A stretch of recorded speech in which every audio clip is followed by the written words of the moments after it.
అధికారిక లాంఛనాలతో జరిగిన ఈ కార్యక్రమంలో తన భర్త జియావుర్ రెహమాన్ సమాధి పక్కనే ఖలీదా జియా మృతదేహాన్ని ఖననం చేశారు.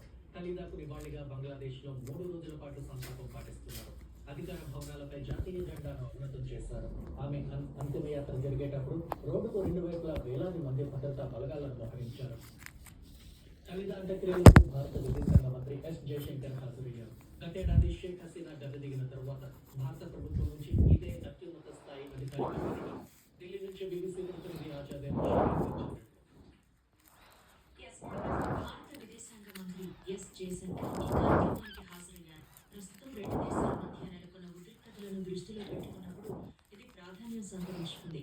గతంలో షేక్ హసీనా 15 సంవత్సరాల పాటు అధికారంలో ఉన్న సమయంలో బంగ్లాదేశ్ భారతదేశాల మధ్య సంబంధాలు అత్యంత సన్నిహితంగా కొనసాగాయి.